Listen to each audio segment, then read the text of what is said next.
Situation room में आपको खुशामदीद कहेंगे। ईरान अमेरिका तनाज़े से मुतालिक आज की सबसे अहम खबर यह है कि ईरानी वज़ीर ख़ारजा अब्बास अराग़ची आज रात इस्लामाबाद पहुँच रहे हैं। ईरानी वज़ीर ख़ारजा मुख्तसर टीम के हमरा इस्लामाबाद आएंगे। ईरानी मीडिया ने अब्बास अराग़ची के दौरे की तस्दीक करते हुए बताया है कि ईरानी वज़ीर ख़ारजा अब्बास अराग़ची आज से इस्लामाबाद, मस्कत और मॉस्को का दौरा करेंगे। दौरे का मकसद खत्ते में जारी पेशरफ्त, दो तरफा मुशावरत और जंग की ताज़ा तरीन सूरत हाल का जायजा लेना है। अरब मीडिया के मुताबिक ईरानी वज़ीर ख़ारजा दौरा इस्लामाबाद में वज़ीर आज़म शहबाज शरीफ से मुलाकात करेंगे। उनके दौरे में अमेरिका ईरान मुज़ाकरात के लिए ब्रेक थ्रू का इम्कान है। हुकूमती ज़राए के मुताबिक पाकिस्तानी मुसालिहती टीम की कोशिशों से अमेरिका ईरान के दरमियान इस्लामाबाद अमन मुज़ाकरात का दूसरा राउंड मुतवक्किल है।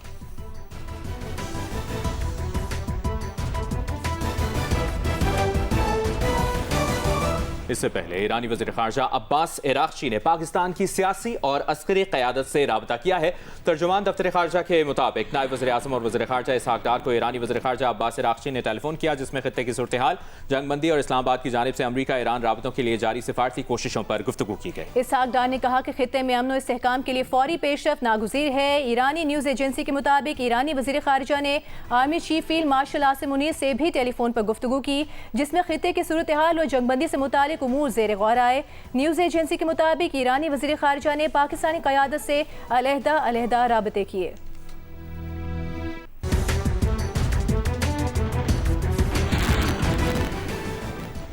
और पाकिस्तान के नायब वज़ीर आज़म वज़ीर ख़ारजा इसहाक़ डार की रूसी वज़ीर ख़ारजा सर्गेई लारोव से टेलीफोन पर गुफ्तगू हुई है। सर्गेई लारोव ने ईरान अमेरिका मुज़ाकरात के लिए पाकिस्तान के किरदार को सराहा।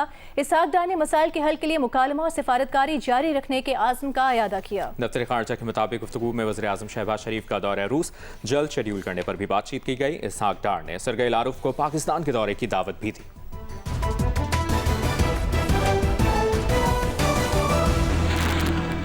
अभी आपको अपडेट करें, ईरानी खबर एजेंसी का बताना है कि तेहरान के इमाम खुमैनी एयरपोर्ट पर कल से गैर मुल्की परवाजें बहाल कर दी जाएंगी। इमाम खुमैनी एयरपोर्ट से कल इस्तांबुल और मस्कत के लिए परवाजें उड़ान भरेंगी। और इसी दौरान खबर यह भी है कि मुत्तहदा अरब अमारात के सदर के मुशीर अनवर करकाश का कहना है कि ईरान और मुत्तहदा अरब अमारात में जंग के बाद एतमाद की बहाली में कई साल लग सकते हैं। पेरिस में आलमी पॉलिसी कॉन्फ्रेंस में उन्होंने कहा कि जंग के दौरान ईरान ने अमारात को कई बार निशाना बनाया है।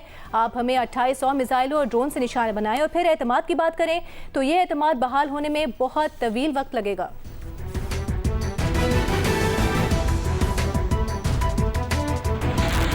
इसी दौरान एक और अहम पेशरफ्त हुई है। स्विट्जरलैंड का ईरान में अपना सिफारत खाना दोबारा खोलने का ऐलान किया गया है। स्विट्जरलैंड की हुकूमत के मुताबिक तेहरान में स्विस सिफारत खाना बतदरीज दोबारा खुलेगा। स्विस सिफारती अमले के मुख्तसर अरकान इस हफ्ते तेहरान पहुंचेंगे। तेहरान में स्विस सिफारत खाने को सिक्योरिटी खदशात पर 11 मार्च को बंद कर दिया गया था।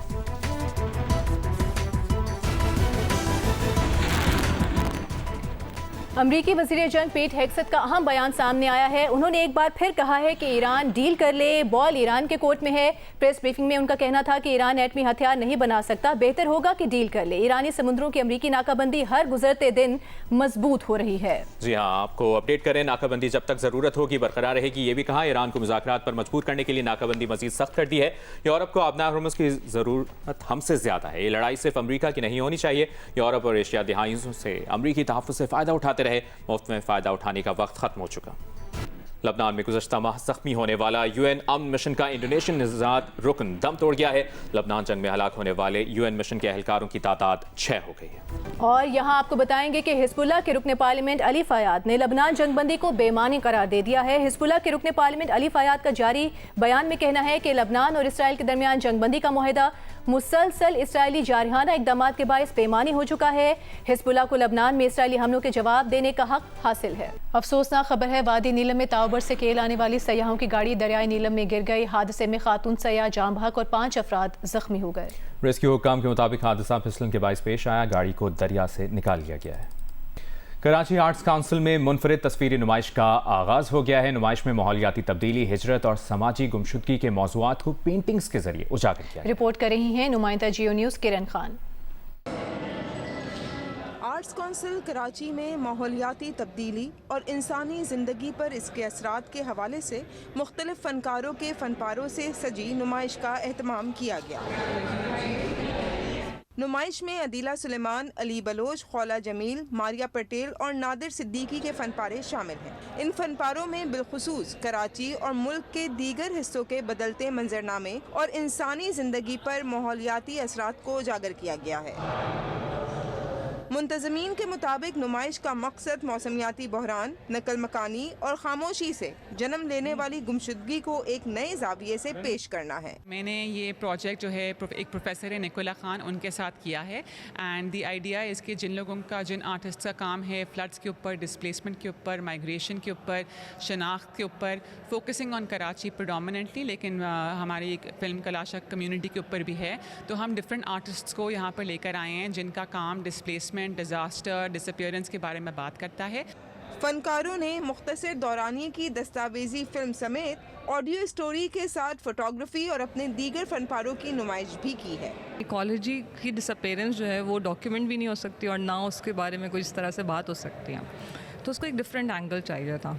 तो वो सोच के हमने जो है ना ये पीस को, इसको लिखा है। ये ऑडियो स्टोरी है एक, और साथ में उसकी पिक्चर्स हैं जो सिंबॉलिक हैं कि जो चीज़ें डिसअपीयर होती जा रही हैं, कम नज़र आती हैं या उनकी वो जगह नहीं बनती जहाँ पे वो हैं, तो उसके बारे में है। क्लाइमेट चेंज के हवाले से एंड एवरीथिंग बेसिकली जो क्या कहते हैं projects like express way and ऐसी लाइक प्रोजेक्ट्स हो गई, लाइक वो रिवर बेड के बिल्कुल ही ऊपर से जा रही हैं and how it's impacting the lives of birds, trees, farms and basically the people of Malir. So yeah my project revolves around that. फनकार अदीला सुलेमान का खूबसूरत फनपारा भी नुमाइश में रखा गया है। मेटल से बनाए गए इस पर्दे में चिड़ियाएं बनाकर उनकी कमी और इकोसिस्टम पर इसके मनफी असरात को नुमाया किया गया है। फिल्म साज खौला जमील की मुख्तसर दौरानिए की दस्तावेजी फिल्म में कराची के माजी और हाल को गुमशदगी के तनाजुर में पेश किया गया है, जिसमें मौसमियाती बहरान, सैलाब, नकल मकानी और समाजी खामोशी के असरात भी शामिल हैं। नुमाइश 29 अप्रैल तक आर्ट्स कौंसिल कराची में जारी रहेगी। कैमरामैन अशरफ सिद्दीकी के साथ किरण खान, जियो न्यूज़, कराची।